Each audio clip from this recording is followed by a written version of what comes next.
take it out, take it home, give it to your friends, take a whole heap of it over Christmas. And if you're back here on the 15th for the Christmas party, I will have lots and lots of issues of number 8 available.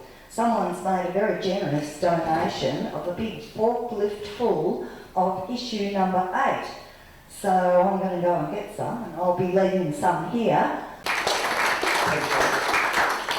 Stephanie, Yeah, and then they're going to have to go to video for about 5 minutes. So give us a round of applause for Barry.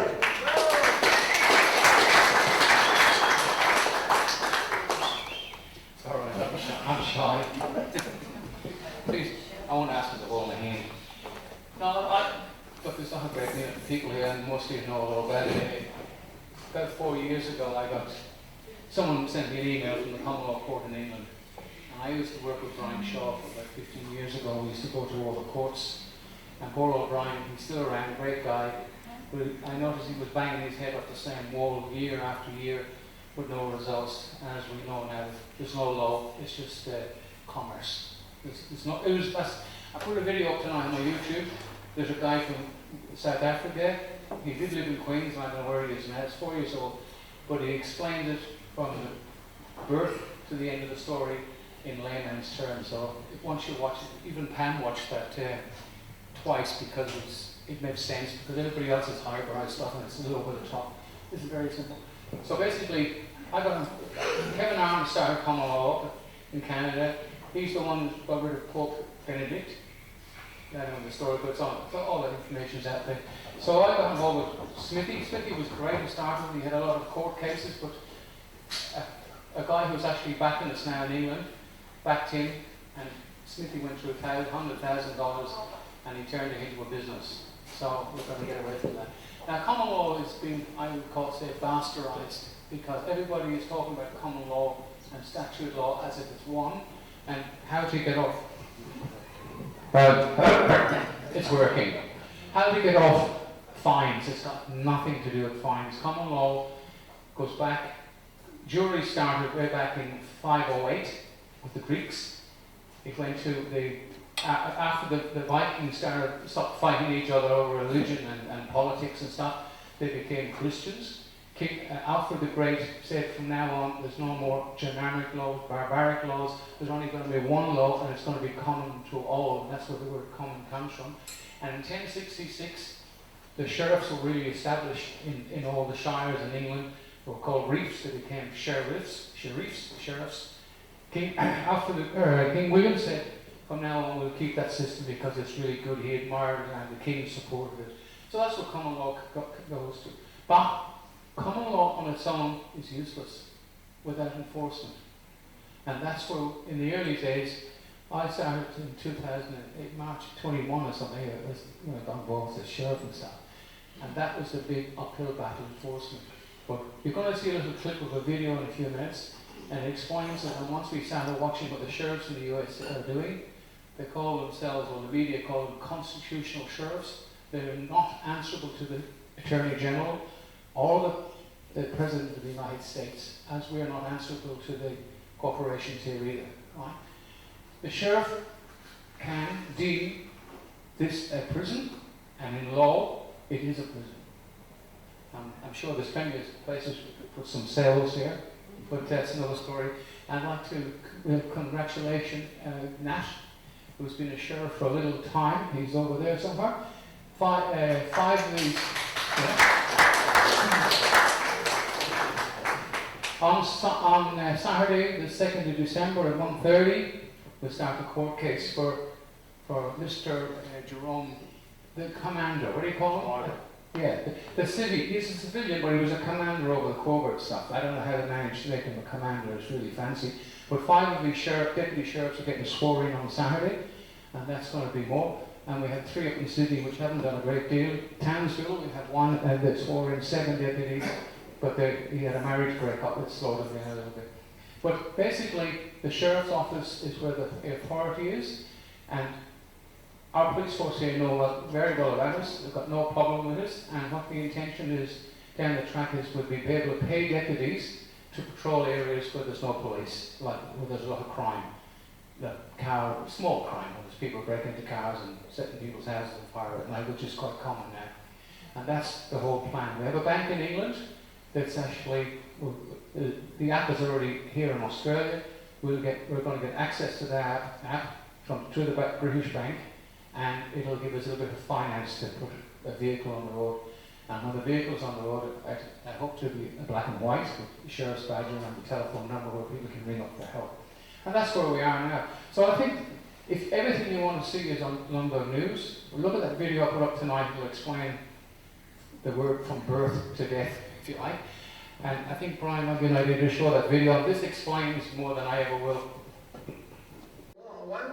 Why would you enforce something that you believe in your heart? To decide what laws you want to, enforce and which ones you don't. I mean, you're a sheriff, but you have a responsibility to uphold the law, don't you? Well, you do if the law is legal. If it's an illegal law, why would you enforce something that you believe in your heart is an illegal law? Even if it was a legal law, you have discretionary power.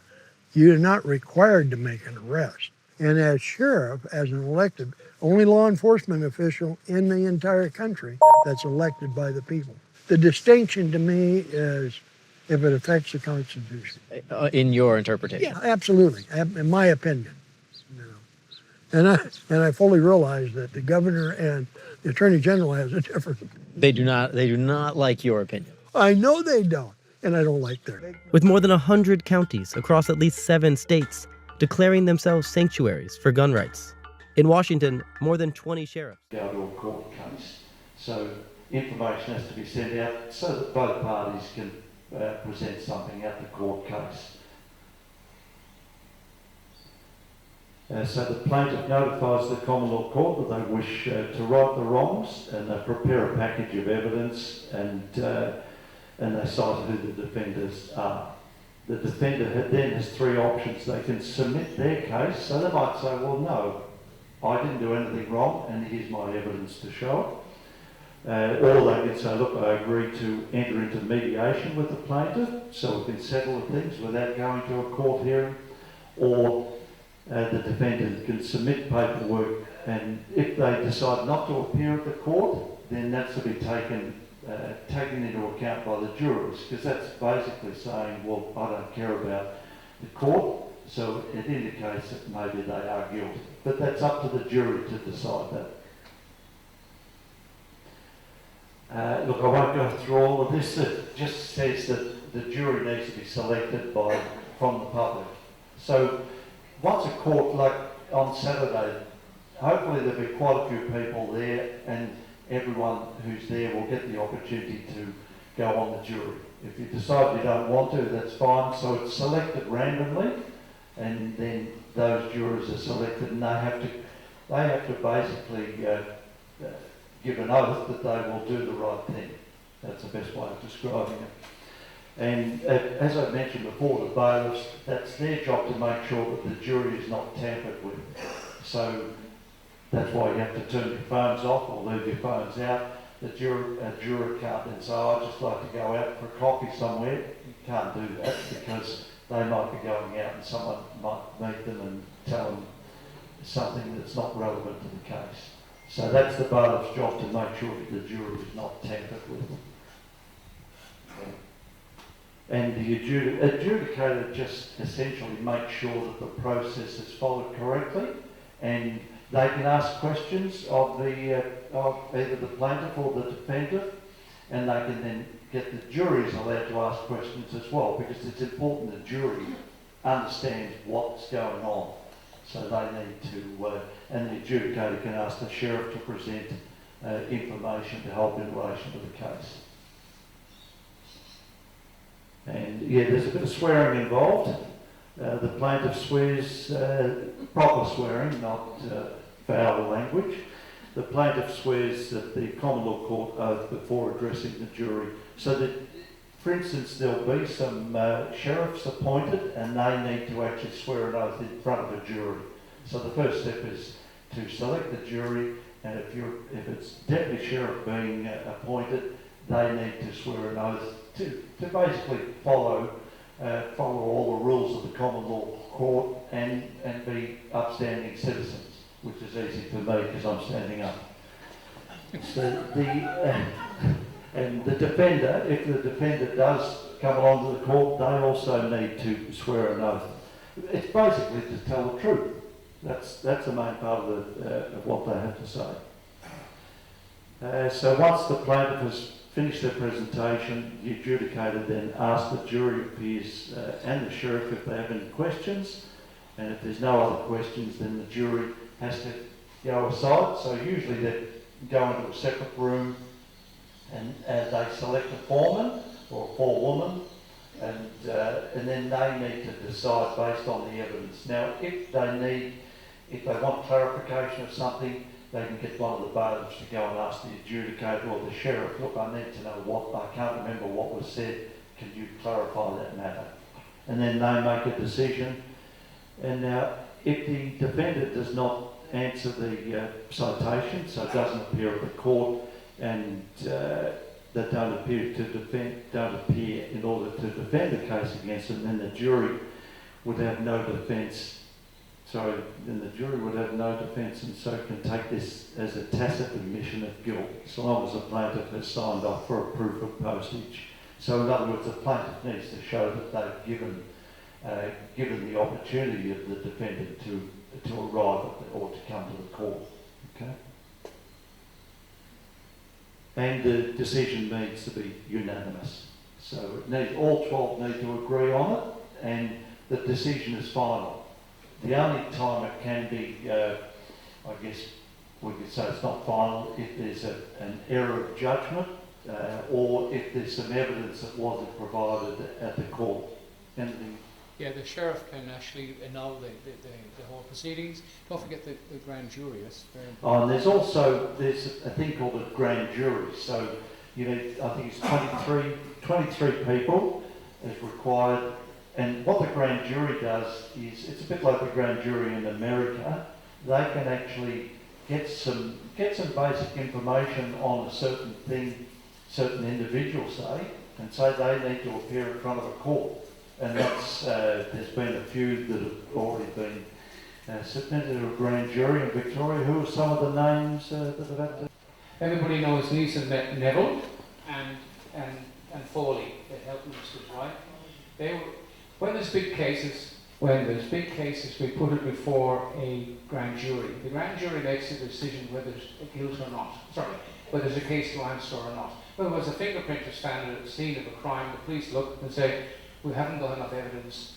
We'll have to go before a grand jury. They present the little bit of evidence they have, but the jury gets other evidence from other areas, and they realise this guy has broken into place many, many times. So therefore, there's a case to answer. They indict him.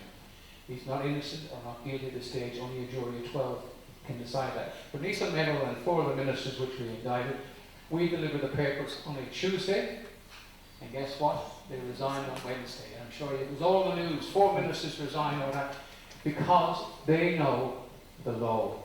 They know the common law is the law of the land. The other stuff is fiction. Everything is fiction from the day we were born. Your father and mother lied to us. They told us there was a Santa Claus. And we believed it for years, and then, come on, I was disappointed when I found how they lied, but we believed it. And when a baby is born, it's taken up out of the water, up into maritime law, given back to the mother. So everything we've learned, Adam and Eve, Bill Turner, watch Bill Turner, he's gone back, he's 75 years old, he went back to uni last year, done his first year of law again, he's been teaching law for 30 odd years. The guy is brilliant. But the whole thing based on Adam and Eve, and Adam and Eve, of course, if you believe in that story, you wouldn't believe in the Tooth Fairy, but the law is all based on that. The whole system, the tree of knowledge and the debtors, that's where it all starts. And of course, in 1666, we had all rights taken away from us, right? And then the common law court went to the USA in 1634.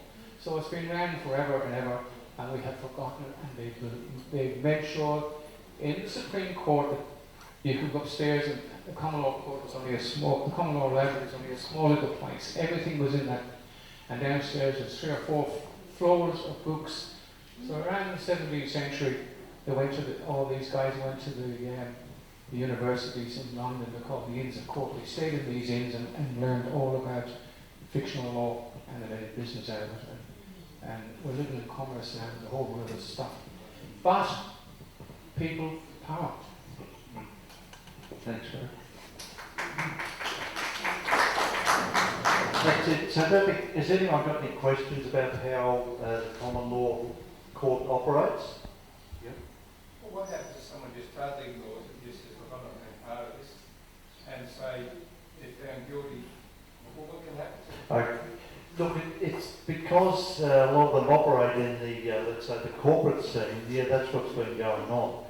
But so what we've been doing is, if someone's found guilty and let's say a penalty of $100,000, there's an invoice or a letter goes out to them saying you've been found guilty, and I think we sent it 3 times. Three invoices. 3 invoices. Now, if they ignore that, the only thing we can do at this stage is send it off to The Hague, to the common law in The Hague. Barry will just explain that. All our paperwork is now accepted by The Hague. The Hague is a common law court. They have a grand jury. The grand juries then go into a jury case, and the grand jury in The Hague done that lady over in New Zealand, Mr. Red, I call her, and that's the reason she stepped down, because she's been indicted. And The Hague is so busy with crimes, war crimes at the moment, that they haven't got much time for us, but they're accepting our paperwork under the Foreign Judgment Act. But that doesn't matter. When we get the sheriff's office here with some clout, a vehicle, and a place of our own, we will actually start doing liens on their property, because all contracts are common law contracts. Yes? Just a question, when you say The Hague, are you referring to the International Criminal Court? Court of The Hague, yeah. It's a common law court, but it's run by the legal system, but they run under common law. They have grand juries, and they have court cases. They're pretty honourable. They're not recognised by the Russians, nor the Americans, and I don't think Israel recognises them as well. But in Europe, the people there are pretty scared of them, because they can issue. Remember Milosevic? That war? Well, he hid, and they issue a warrant, gone. The Pope Benedict, in 2013, was convicted by a common law court, 2012, and Spain picked up on the fact that this guy was a pedophile. They went to the court in The Hague with the paperwork from Arnott, and a warrant was issued for his arrest, and did not leave the Vatican till the day he died. So there is power behind common law, and it's the people. And again, until our teeth are little baby teeth at the moment, and we've been taking baby steps to get over a lot of hurdles. And now the fact that we know our rights, we see what the sheriff's office can do, and the men and women behind it, we start. Now, the police are obliged by law, and I've already had a chat with them over this, and they have no problem with it. We can actually create a posse, or we can order a member of the police force, it's a private company, to apprehend somebody, and they did agree to do it, but they said to me, I'm a bit worried about my pension at the moment. So, down the track, yeah, it's going to be hard, especially the young ones coming out of the academy now. They're a sad lot, sadly. Go ahead, Matt. Just out of curiosity, you said that you're sending the paperwork to the International Criminal Court. Yeah. Upon indictment, for a case being heard here. I'm just wondering, how would you get the paperwork to actually stand internationally in their jurisdiction? What protocols would you follow? Okay, there's a thing called the Foreign, which you can look up on. I'm familiar with the Foreign Judgment Act. Even the Supreme Court here, which has got a new director, a new CEO, by the way. Yeah, I wouldn't worry about them here. They're gone. Australia's gone. I went to a court in England. I was over there in July and August. I went to courts over there. They still have juries. You have a choice. As a magistrate can say you can come back here, or you can go to the Crown Court before a jury. But it frightens people, and you realise that the jury there can really give you a bigger sentence. And most people say, "Oh, no, I'll come back here." Why? But under the Foreign Judgment Act, you can't enter The Hague anymore. Nat's been over to The Hague. He's been over there. They will take the paperwork. We'll send it in. We have a direct link in there. We don't expect much out of it. We don't care. If the help is great, but we're now a member of the, and that is as well, our officers are recognised by the American Sheriff's Association, which it's got more clout than that. When they know there's a sheriff's starting here in Australia, and I'm writing a document for them to put in their magazine. And I don't, after Christmas, everything is after the bloody silly season. But that's it. Any questions? Just something else. Sorry. There's been, just to let you know that there's been cases where the sheriff's officers assisted people and had good outcomes. Like there's been a couple of people who didn't want the smart meter attached to their place. So a couple of sheriffs and deputy sheriffs have turned up, and the people at United Energy or whatever have said, oh, okay, we won't do it. So there's been some action there where we've been able to help some people. So We stopped an eviction as well. stop an eviction of a home. So there's things that can be done, but it's up, like we've been saying, this is up to people. So it's a part of us as people doing something about it. So the sheriffs have been, deputy sheriffs have actually been getting some good things. They're only small things, as Barry said, but look, it was interesting. I've been to a couple of these things, and it's interesting that when they're confronted with a bit of truth, some of the people say, oh, okay, all right, I didn't know that, and so they just leave, because they don't, they realise that there's people who are standing up for other community members. And that's essentially what it's about. That's what my place is about, and it's what the common law is about. It's about helping people in the community. We helped that blind lady yesterday. Someone sent it was on from here to us, and we were around to her place, Dee and Lauren, and they were going to look into it. But anyway, we sorted all that problem out for this lady who was legally blind. So we can help people, and that's what it's all about, really. You guys are here because you're sick and tired of obviously the BS that's going on. Unless we do something about it, this is the next generation that is woke as hell. Just something else too, that on there's a couple of things that Barry's got going to do with your certificate of titles and also cars, because Barry tells a story about what's possession is 9/10 of the law. The other 10% is having the receipt. So we set up a thing on the website where you can actually essentially register your title with the common law, and it's like having a receipt to say it is my title. But because there's a question mark going on, are they trying to take our land? 100%. And if you don't know about it, then they might just come along and say, well, this was part of, I think this is what I gather was part of the referendum was about, was actually trying to take away our land. So we need to do things to make sure they can't do that. That's why it's gone electronic now. You can't even get a piece of paper for your title. So there's the. If you get, because I know we've looked at our title, and I know what the original title looks like, and we had to fight with the bank to get the original title back, and they stamped over it not valid. So all they do is give you a piece of paper from the computer. Yeah, the land thing is very important. The thing is, when the Queen was removed, by the way, anybody know who the head of state in Australia is right now? No, it's King Charles III. But we've been a republic since 1986, the Act of 1986. Look it up. It's on Google, they haven't scrapped it. The Queen was supposed to be here, but she wasn't here in 1986, but lately she has, because Google changed their mind about it. And Bob Hawke, you can see how he's photoshopped into the photograph behind the Queen. Nobody stands behind the Queen, and she signs Elizabeth. You can see that the whole thing is up. But they haven't told the people. It's the best kept secret. Yet we have now King's Councillors, Royal Commissions, and there's not the Crown of England has been removed. They've lied to us. There was a referendum in 1967 given Torres Strait Islanders and Aboriginal people the same rights to vote as we have. Everybody else had. It was a prohibition, but that was removed, yet they had another one to take their land. But when the Queen went, Felis went with it. Habeas corpus went with it. So there's no Felis anymore, it's gone. And that's why now, if you don't pay your rates, which is very important, They let it run for a year, 2 years, they don't care, then all of a sudden you see in the paper, the council have sold your property or have it up for sale. They can do that without even notifying you. If you have a mortgage that had run for 6, 7 months, they'll go to the bank, take that money out of the bank, and you're behind 3 to 6 months with your mortgage. And there's nothing you can do about it. Now, they're all private companies, no different than McDonald's setting up fining people for not buying chips and fish on the weekend or coffees off them and saying you have a summons to appear in court. Same thing, they're a private company.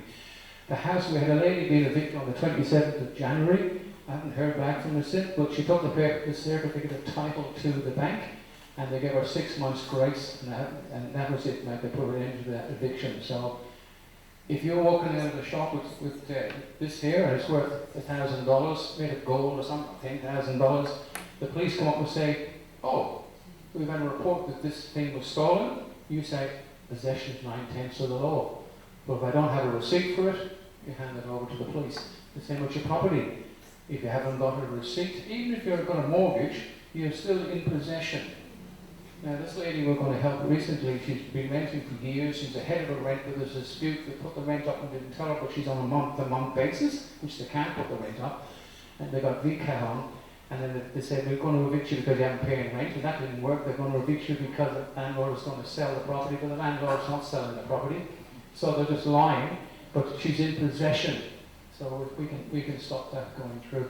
But that is, everything is on the CLCI, Australia.com. Look in there, and sadly people are too lazy to look at YouTube because I'm busy. But I'll sit there because I'm driving the car. This has got nothing to do with common law. It's called common bloody sense, right?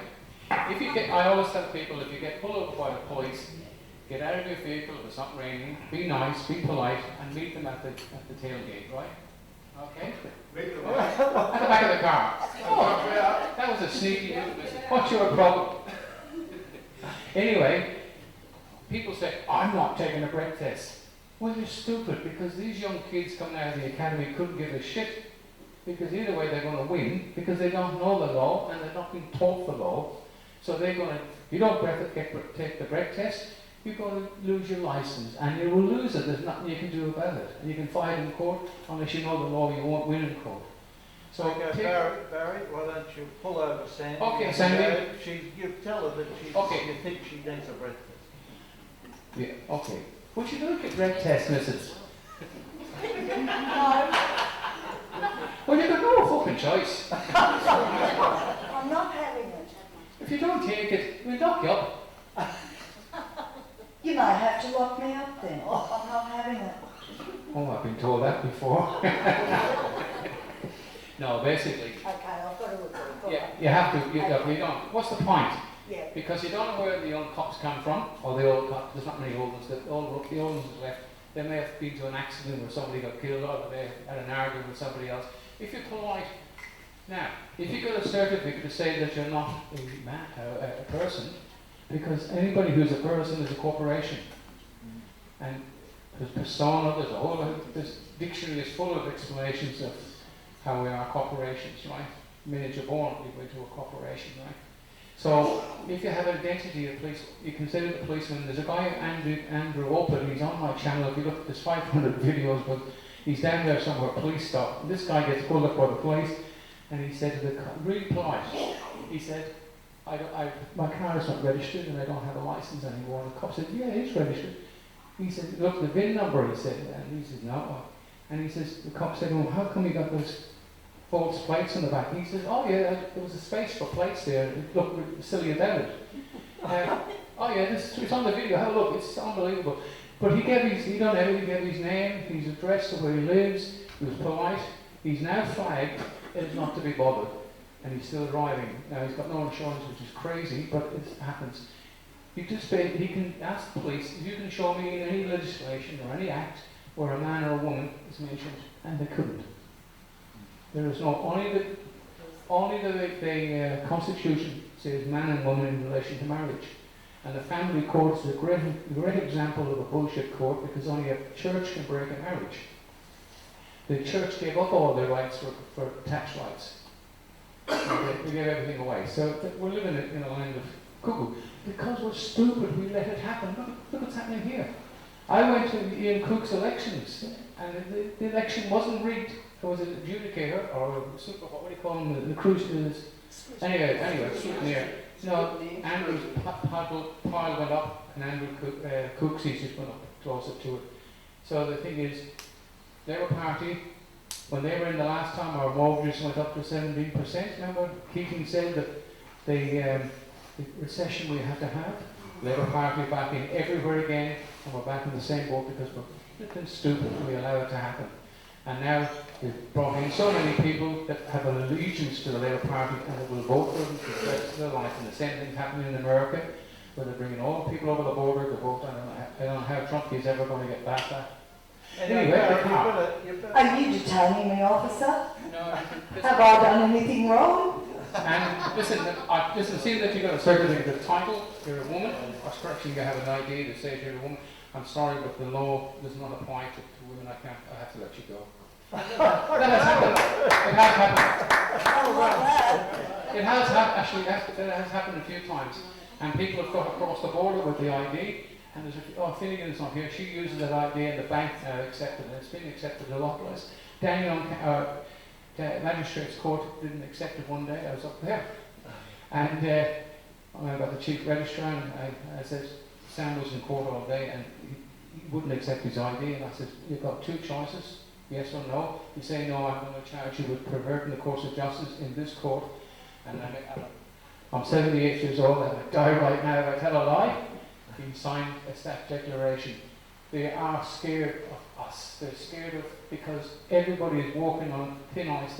When you're speeding, which is naughty, you're watching out for police and you're watching out for cameras. These people know they're doing wrong, and they've just got to be reminded. You make you stand. I was over in Ireland, I went into a place where I went as a soldier, and my mates were buried in this grave. And the young kid said, you can't win, you have to pay. I took his little piece of rope and I slung it over there. And I told him, stand over there, you little prick. I was here in 1966 with my mates who died in Africa and stuff. And you know what? He never was challenged ever before. He stood there with his mouth open, and I walked in and it came out, because we don't stand up for our rights. Thank you, I think the important point to me is that you've got to know yourself and know where you stand. But don't be stupid. You know, don't provoke anything. So don't cause trouble when you don't think it is. Now, if you've had too much to drink and you're driving, then you've got to make a choice. You know, and if you choose to go against their system, you've got to understand there'll be repercussions. Because, like Barry said, they're following their rules. They're not necessarily the common law rules, but you've still got to deal with their system. Joe? We are having success in New South Wales as well. Yeah. There are two magistrates' courts that have now been shut down. Mm-hmm. There is a magistrate that was arrested by their sheriffs, not us. Yep. They showed cause and he was arrested on duty. Mm-hmm. And the magistrates in New South Wales are now in cities. They've taken their uniforms off. So we are winning. Yeah. You won't see it on MSM, you won't see it on SM, but things are happening. And it's the little steps, but to shut down two courtrooms, that's massive. Yeah. And they're not courts. Oh, you and I know that. We know that. But by the way, you guys were interested in statute law. On my video of Bill Turner, everybody knows Bill Turner, I think, here. Well, Bill, we had one day with Bill. There's 3 videos of 1, 2, and 3. Watch them, because we learned a lot from Bill on that day. Bill even learned as well. Now, we put a paperwork in for Jason to the court. It's only he got a fine for lighting a fire on his own property. The fire brigade was told that the house is on fire. Anyway, the council gave him a fine, and we told the council what to do with the fine, so they took a summons out straight away. And we put a letter of appearance into the court, the letter of appearance, and we addressed it to the factor, the dictionary. Boyer's dictionary is the best, it's better than Blackman. Look up the word factor. It made the magistrate the agent and the writer, the scribe, the principal, and at the bottom we put down, sui juris, sui juris. which means I am not an idiot. Because that's exactly, and from the beginning as well in Latin. And that's what the word is. But on the back of it, Melissa went to court with you over there, and they weren't going to take the papers because they don't take papers from anybody now unless you're a solicitor. But on the back of it, we had a stamp and a line down to the stamp, and it was endorsed and the date on it. Melissa turned it over. She's the deputy sheriff, by the way, or Melissa here. And guess what? She slid it back in and said it's now postage on the bill of lading, and they accepted it because you do it right. Now that is the court. That piece of paper is the court.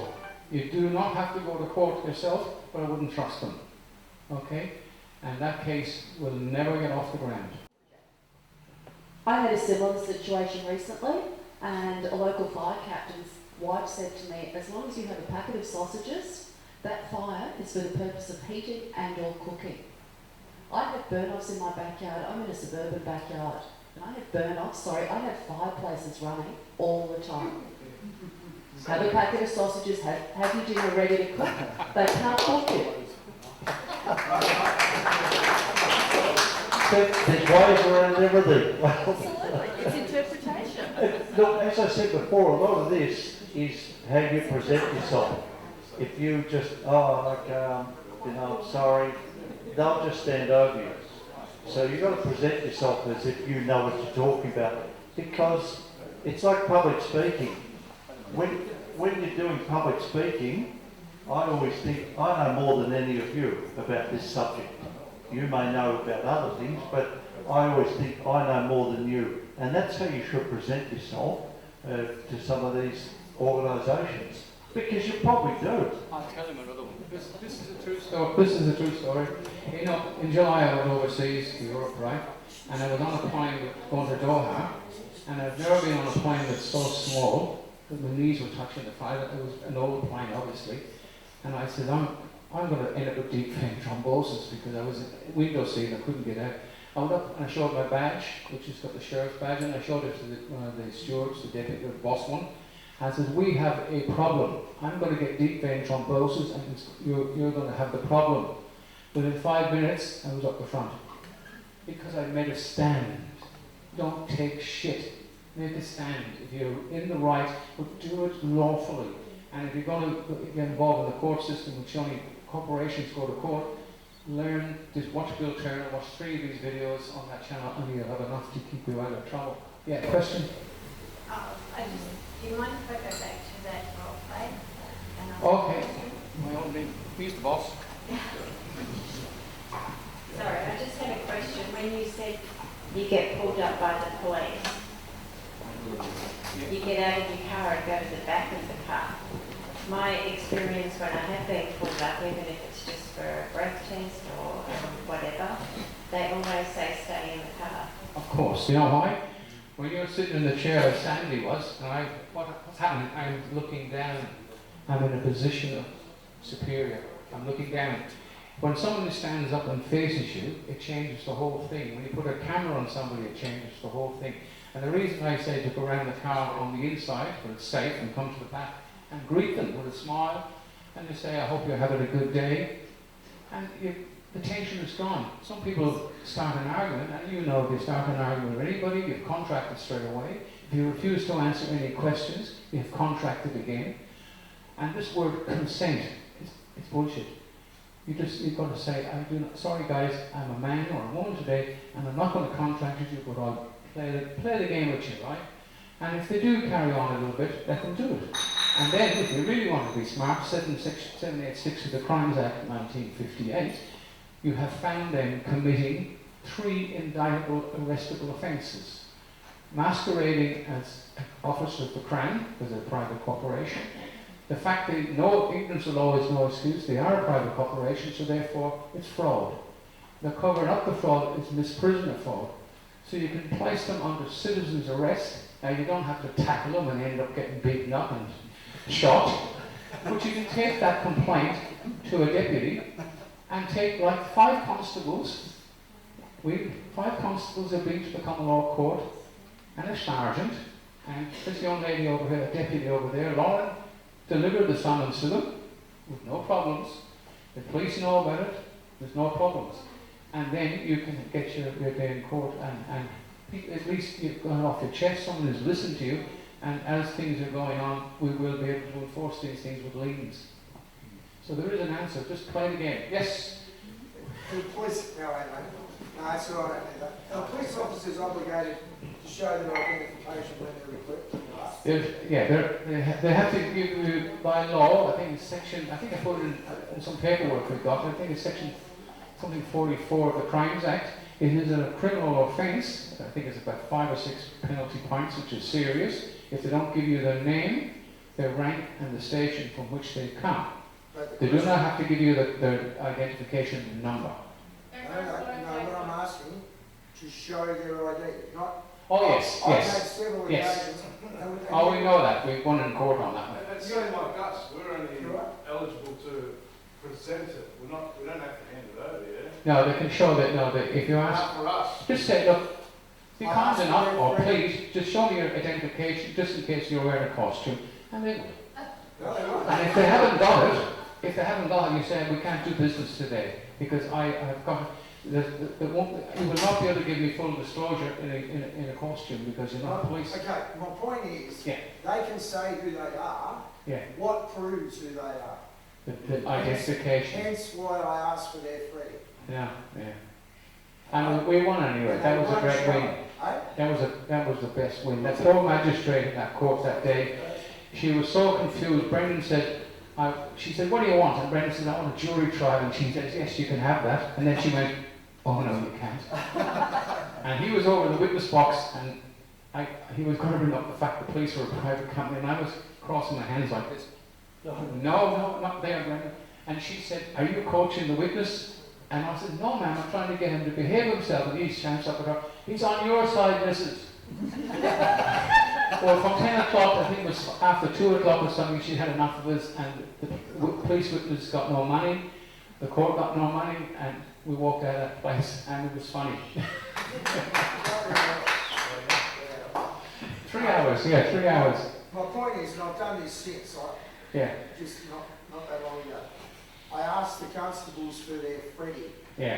Now, Freddie is the nickname term for the leather-bound wallet with a steel badge and their personal ID on it. Right. They must carry it with them. Is that correct? Yeah, they do. Yeah. When asked to present it, because these guys verbally said their name, I don't know how many times. And I said, that's fantastic. Can you please show me your free to prove you are who you say you are? I think they have to. Yeah, they have to by law. It's in the Crimes Act. Well, these guys, I even said to them, I said, well, have you got your Freddie on that? Yes. And I said, so you're refusing to show me? Well, he lied in court. We don't need to show you. Yeah, he lied in court. He was a lion. So the other guy, he was a nice bloke. He told the truth. This is a different one. This is another one. Oh my God, Brendan. Not another one. Brendan drives around looking to get. I think he does that. And it's the wrong people. They walked off and told me to bring the car. Anybody now, unless you're a solicitor, but on the back of it we had a stamp and a line down to the stamp and it was endorsed and the date on it. Melissa turned it over. She's the deputy sheriff, by the way. We all know Melissa here. And guess what? She slid it back in and says it's now postage on the bill of landing. And they accepted it. Because you do it right. Now, that is the court. That piece of paper is the court. You do not have to go to court yourself, but I wouldn't trust them. Okay? And that case will never get off the ground. I had a similar situation. I haven't been fined, and I refused it anyway. Sorry, I had a similar situation recently. That's right, I had a similar situation recently, and a local fire captain's wife said to me, as long as you have a packet of sausages, that fire is for the purpose of heating and or cooking. I have burn-offs in my backyard. I'm in a suburban backyard. And I have burn-offs, I have fireplaces running all the time. Have a packet of sausages, have your dinner ready to cook. They can't cook it. There's ways around everything. Absolutely, it's interpretation. Look, as I said before, a lot of this is how you present yourself. If you just, I'm sorry, they'll just stand over you. So you've got to present yourself as if you know what you're talking about, because it's like public speaking. When you're doing public speaking, I always think I know more than any of you about this subject. You may know about other things, but I always think I know more than you. And that's how you should present yourself to some of these organisations, because you probably do. I'll tell him another one. This is a true story. This is a true story. You know, in July I went overseas to Europe, right? And I was on a plane going to Doha, and I've never been on a plane that's so small that my knees were touching the pilot. It was an old plane, obviously. And I said, I'm going to end up with deep vein thrombosis because I was in window seat and I couldn't get out. I went up and I showed my badge, which has got the sheriff's badge, and I showed it to one of the stewards, the deputy, the boss one. I said, we have a problem. I'm going to get deep vein thrombosis and you're going to have the problem. Within 5 minutes, I was up the front. Because I made a stand. Don't take shit. Make a stand. If you're in the right, but do it lawfully. And if you're going to get involved in the court system, which only corporations go to court, learn, just watch Bill Turner, watch 3 of these videos on that channel, and you'll have enough to keep you out of trouble. Yeah, question? Do you mind if I go back to that role play? Okay. He's the boss. Sorry, I just had a question. When you said you get pulled up by the police, you get out of your car and go to the back of the car. My experience when I have been pulled up, even if it's just for a breath test or whatever, they always say stay in the car. Of course. You know why? When you're sitting in the chair as Sandy was, and what's happening? I'm looking down. I'm in a position of superior. I'm looking down. When someone stands up and faces you, it changes the whole thing. When you put a camera on somebody, it changes the whole thing. And the reason I say to go around the car on the inside, where it's safe, and come to the back, and greet them with a smile, and just say, I hope you're having a good day. And the tension is gone. Some people start an argument, and you know if you start an argument with anybody, you've contracted straight away. If you refuse to answer any questions, you've contracted again. And this word consent, it's bullshit. You've got to say, sorry guys, I'm a man or a woman today, and I'm not going to contract with you, but I'll play the game with you, right? And if they do carry on a little bit, let them do it. And then, if you really want to be smart, 786 of the Crimes Act 1958, you have found them committing 3 indictable, arrestable offences. Masquerading as officers of the Crown, because they're a private corporation. The fact that ignorance of law is no excuse, they are a private corporation, so therefore it's fraud. They're covering up the fraud, it's misprision of fraud. So you can place them under citizen's arrest. Now you don't have to tackle them and end up getting beaten up and shot, but you can take that complaint to a deputy and take like 5 constables. 5 constables have been to the common law court and a sergeant, and this young lady over here, a deputy over there, Lauren, delivered the summons to them with no problems. The police know about it, there's no problems. And then you can get your day in court and at least you've gone off your chest, someone has listened to you, and as things are going on, we will be able to enforce these things with liens. So there is an answer, just play the game. Yes? The police, no, that's all right. The police officer is obligated to show their identification when they're equipped. They have to give you, by law, I think it's section, I put it in some paperwork we got, I think it's section something 44 of the Crimes Act. It is a criminal offence, I think it's about 5 or 6 penalty points, which is serious, if they don't give you their name, their rank and the station from which they come. They do not have to give you their identification number. No, what I'm asking, to show their ID, not... Oh yes, I've yes. had several occasions... Oh, we know that. We won in court on that one. It's only like us. We're only eligible to present it. We don't have to hand it over, yeah? No, they can show that. No, if you ask, Not for us. just say, look, be kind enough, or please, just show me your identification, just in case you're wearing a costume, and they will. And if they haven't got it, you say we can't do business today because I have got. You will not be able to give me full disclosure in a costume because you're not police. Okay, my point is, they can say who they are. Yeah. What proves who they are? The identification. Hence why I asked for their free. Yeah, yeah. And we won anyway. That was a great win. That was the best win. That poor magistrate in that court that day, she was so confused. Brendan said, she said, what do you want? And Brendan said, I want a jury trial. And she said, yes, you can have that. And then she went, oh no, you can't. And he was over in the witness box, and he was going to bring up the fact the police were a private company, and I was crossing my hands like this. No, not there, Brendan. And she said, are you coaching the witness? And I said, no, ma'am, I'm trying to get him to behave himself. And he shouts up at her, he's on your side, missus. Well, from 10 o'clock, I think it was after 2 o'clock or something, she had enough of us, and the police witness got no money, the court got no money, and we walked out of that place, and it was funny. 3 hours, yeah, 3 hours. My point is not Well, now the council here in Frankston and the Navy Council, they have a deal with the magistrates' court. Now, you go into the court there, you can't go in and ask to see the prosecutor because they are the prosecutor. Now, they've got no, as a private company, I don't like the word company, a business, that's all they are. But you can't, as a private company, as a private business, you can't be a prosecutor. You can only be a prosecutor for a government entity, and there are none. Or not government, a government department, there are none. There's no government. Well, there's no law. The word justice means no law.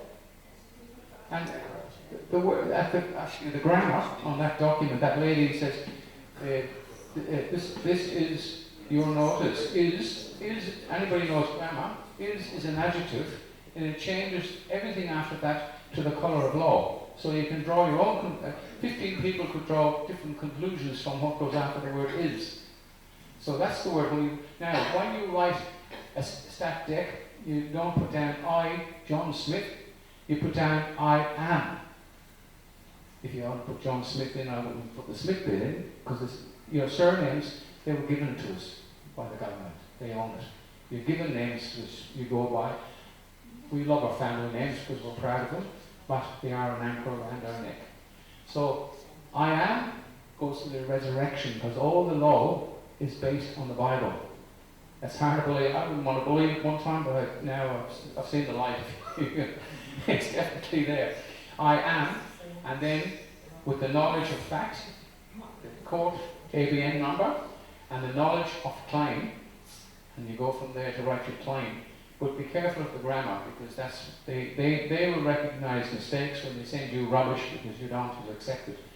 And you are required, and you is a program, and my phone's ringing. Role playing himself. A suspected scam. We all get those calls. And it's a scam. And that answers that question. It's called rack off. No, anybody got any questions? No, basically, the grammar is the whole thing. Yeah, so I've been listening to a bit of Bill Turner. He's brilliant. And well, the only thing I've got a question about is he talks about that trust that's formed when you do your. Sorry, the secondary trust. Yeah, that trust. Yeah, that's 1666. That happened on the 25th of September, 1666, during the Great Fire in London. I know the act's there. And But a like, paper ball. It was a paper ball. What evidence is there that a trust actually exists? Well, And you want the evidence? yeah. Okay. It's an act. You can look it up. It's there in their system. That was during the Great Fire in London. Some people said that fire was to cover up a papal bull. By the way, the Vatican is a receptacle, Vatican, for all the birth certificates, all the corporations. We are owned by America. We're a corporation. And all, when you're born, your birth certificate is the records in the hospital. They do the deal. It goes up on the market. People buy it. The Vatican collect all the Vaticans. And that papal bull was issued by, it was a papal bull that came to London. They make the laws back then. Papal bulls, even in 2013, they removed the protection of, they made corporations responsible in their personal capacity. That was a papal bull as well. They're still associated with canon law. And canon law's got 3 status. People say, I know my status. You've got 3 status. Free man, slave free, or slave. 3 status. And people say, I know my status. Well, that's Roman law. And Roman law, blue is Sunday. Police have got blue in their car. Roman law. And yellow is the religion. And Vatican actually comes from the demon entity Vatican. Well, there you are. Is there a method whereby we can instruct the corporations to take any fine that they want off us as a man or woman, instruct them to take it out of the CQB trust? No. But what you can do with your fines, if you think about it, if your car is registered with Vic Roads, you're just the keeper. They own the vehicle, they're responsible for the fines. So you send the fines to the CEO, and I think a few people have done that. I don't know how it turned out. But once you're registered, your baby, it's no longer yours, it's registered. And they can take it. That's why they come and take the kids off people whenever they feel like it. They just take them away because they own them. But we can create title and lodge that with Big Roads, can't we? We can. The people, through common law, natural justice, and the sheriff's office, with the people enforcing it. That's the only way back. There's no other way. And the magistrates, mate, when you walk onto their ship in dry dock, and it's on this, you can download a document. I need to change that, update that one now. As soon as you step onto that ship in dry dock here in Frankston, you're salvage. And until you establish the fact that you're not dead. Like Bill Turner had the best one. He took a mirror out of his pocket and he said, "Here, Ronald, watch this." And he hold on the mirror. It fogged. And he said, "I'm alive. If you can get my image in there to do the same thing, I will contract you to the magistrate to rule out." Because he can't talk. They try to talk to me. I said to a magistrate once, "All due respect, Your Honour, do you have any medical problems? Because you seem to be persisting to communicate with the dead." Okay, so he threw the traffic thing out the door as well. Now the best one is the Secrets Commission Act. That worked over in Ringwood, which is a notorious court. There was this $18,000 fine. The solicitors were involved, and as soon as the magistrate heard, I want full disclosure in relation to the Secrets Commission Act of 1905, bring forth a man, woman, or person who's been injured, and so on and so forth. The magistrate, next case. The solicitor said, "This case, Your Honour, it's in the health department." Magistrate said, "Next case." Because Bill Turner explains the Secrets Commission Act. When the registrar takes a case, they look at it, and they can make some money. It goes up on a bond. And by doing that, everybody in that court involved in that can actually be arrested because it's a very, very serious crime under that act. And they know it, and that's why that magistrate did not want to entertain it in any shape or form, because he knew if it went further that he would be in trouble. Now the courts, when a magistrate comes into court, he's under the rules of the Bar Association, not law. And you establish yourself as I hate the term living man or woman here, they must be alive, right? Then they come into maritime law, where you have to prove it again. Of course, if they leave the court, they come back under maritime law. If they leave it for the third time, they come back under carnal law. And that they can't disgrace themselves if the case will get dismissed. And I'm talking about traffic. If you're in a serious criminal, you've been drink driving, I couldn't give a shit. I'm not going to help you if you're really seriously a drunk driver, you know. I get that about the police being force being a corporation and so forth, but just want to ask strictly about breath testing. Personally, pardon my ignorance, but I have no issue with being breath tested, because you need to prove that you are in the right condition to operate a motor vehicle, and the same with having a licence. You need to prove that you've been trained to operate a motor vehicle. I agree with you 100%. Drink drivers are a menace, and when I was a cop, that was the only thing I cared about. I remember going to an accident where a guy came down drunk alongside of a dual carriageway and forced a man, woman and his children off the road into the grass. Now, he didn't get injured or anything, but poor bloke got breathalyzed and he was 0.51 or something, just a little bit over the top, and I felt really sorry for him. I went over to the guy and said, "Mate, look what you've done, mate." And you know he says, "I couldn't give a shit, mate." Now, on camera, I punched him right in the face, knocked him on his ass, and he said, "Assault," and the ambulance bloke says, "Mate, that happened in the accident." I mean, drink drivers are a nightmare, and that's why we could, in common law, issue number plates. We could issue a certificate of competence in driving, but we can't get the insurance because Vic Roads have a monopoly on it, which is wrong. If we break that monopoly, that's another case we're going to do. We break that monopoly, you can get personal indemnity insurance for millions of dollars for $400 or $500, and that will cover you in an accident. Now it won't, because we looked into it really, really well. You cannot break that monopoly. They have a monopoly on the insurance, and that's wrong, and they're just a business. Got a question for anyone here. Does anyone here own an electric vehicle? Perfect. And all I was going to say is get rid of it, because the insurance is about $8,000 a year. Perfect example, that truck yesterday was an EV, and if people haven't woken up, they're not good for the environment. The Tesla caught fire in America, they couldn't put the fire out. So again, they're telling us for the environment. You know what they did to stop the fire? They buried it in the ground. I don't know if you know or not, but I've got a couple of friends and they're right into model cars and model, lots of models, and they use lithium batteries.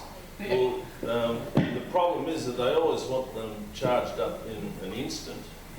And so actually what you'll find if you go through the model enthusiast videos on YouTube, you'll find heaps of videos where guys have lost their homes, lost their garages, whatever, because they were charging up a little battery this size and it caught fire and basically set the whole place on fire. I've actually got it out. I've got a model helicopter. Lithium polymer is what they are. As long as you don't charge them less than 20% and you keep them charged with the balance charge, and you never charge them and walk away. You always, I sit there watching them. Yeah. What you've got to watch too is the second-hand market for electric cars. You'll never see them on, because nobody will ever buy them, because you've got to buy new batteries. If we're writing a letter to council or any corporation, do we have our surname in brackets, or how does it need to be presented? Yeah. Whenever you're writing a letter to the council, good question. You address it, and when you put your name down, you're given names, a family in brackets. Anything in brackets is not part of the document. So when you get a summons, it's all in boxes. There's no coherence. Do you want to maybe write it on the whiteboard for example, like the way you write it? Yeah, so if you printed... He's now going to write a box. He's now writing his name in a box. So how about doing it in lowercase? Does that make any difference? Because it's all Well, that's my name, Brian Matthews. So Matthew is in brackets. This is a true story, and some of you will have experienced it. I took my car into Vic Roads. I got a ticket to kick up to the counter. I had a certificate. I had a master deed, which is a lawful one, and I had my friend across the road, the barrister, to check it. The man moved, and he said, "That's perfect." Vic Roads said, "Oh, the girl said, I've never seen this before," and I went to the manager, and then the next manager, and then I was into the office. I recorded the whole thing. He said, "I've never seen this before, and I can't really accept it." He says, "I make one body tell me you've got it now. It's a master deed. I want my name changed from McNamara to lowercase." And guess what? Everybody who's any communication since then have gotten lower cases. The Vic Roads are now communicating in lowercase. Anybody experienced that? Yes. You have, yeah. And that's because they've realised they're responsible as the owners for the fines. Yeah, just another quick one. Yeah, go on. You're talking about, your legal entity. This straw man thing. Does that work or it doesn't work? The straw man is just one way of explaining that you're not human. You've got no heart, no brain, nothing. Right? You're a man or you're a woman under God's law. That's what you say in the statement, "I am." It's part of the resurrection. Not if you believe in religion or not, it doesn't matter. It's fact. You are your own. God is your master, not the government. And yeah. So you must, when you're here, you're making a stand already. Just get more people to watch the YouTube channel. Everything you need to go on there. If you want to know about the statute of law, Bill Turner is bloody brilliant. The last 3 videos he put up are brilliant. Yeah, it's not my channel. 3 videos, 1, 2, and 3. Huh? Yeah, London News. Well, I've got cards. Anybody who wants a card, I've got heaps of cards so you can pick them up afterwards. Bill's got heaps of videos on Rumble as well. Yeah, Bill is great.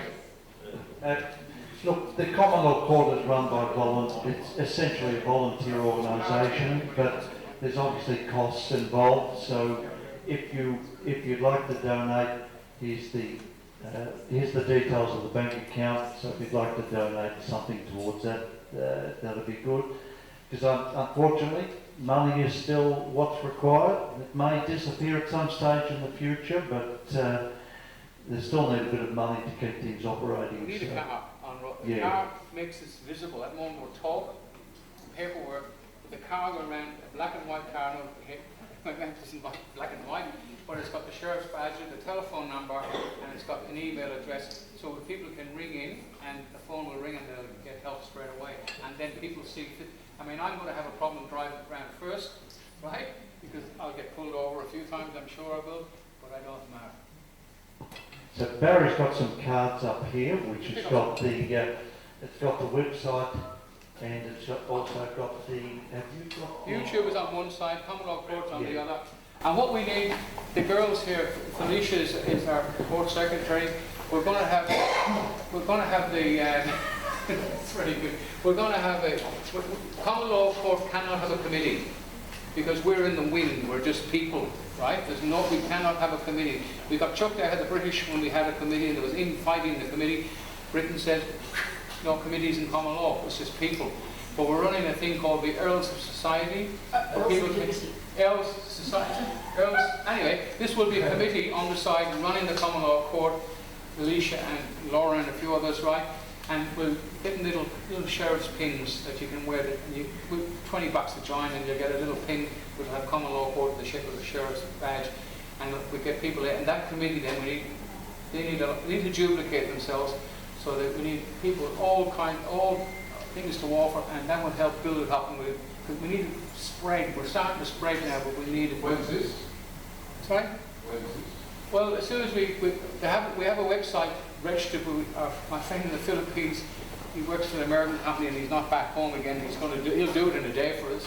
But he's done 2 of our other websites, and when we get that committee going on the side to run everything in the common law court and make decisions, we need to get a place of our own, like this, where we can have a courthouse, offices, and we'll put some cells in there. Now, we're not going out to arrest anybody, but if we have to, we can. Yeah. Okay, no more questions. We might, anything else, Barry? I'm happy. All right, well, thanks very much, Barry. Thanks, guys. And don't forget, on Saturday at 7 Scoresby Road, Bayswater, there's a common law case. So if you want to come along and see how it actually operates, at 1:30 in the afternoon for 2 o'clock. Just saw a sign on Scoresby Road that might be closed because of roadworks, so you won't have to go around. All right, just watch out for roadworks, which are everywhere in Melbourne. Okay, take an extra quarter of an hour or half an hour to get there. Okay, thanks very much, everyone, for coming on tonight. Melbourne doesn't have roads, they only have roadworks. Sorry, the raffle. Hold on, one last thing. The raffle, Barry, would someone bring up the bag? I'll get Barry to draw the raffle. This is for the Kahuna. Do you mind drawing the raffle? This is for the Kahuna massage. Bought a ticket? No. Quick, go down and grab a ticket.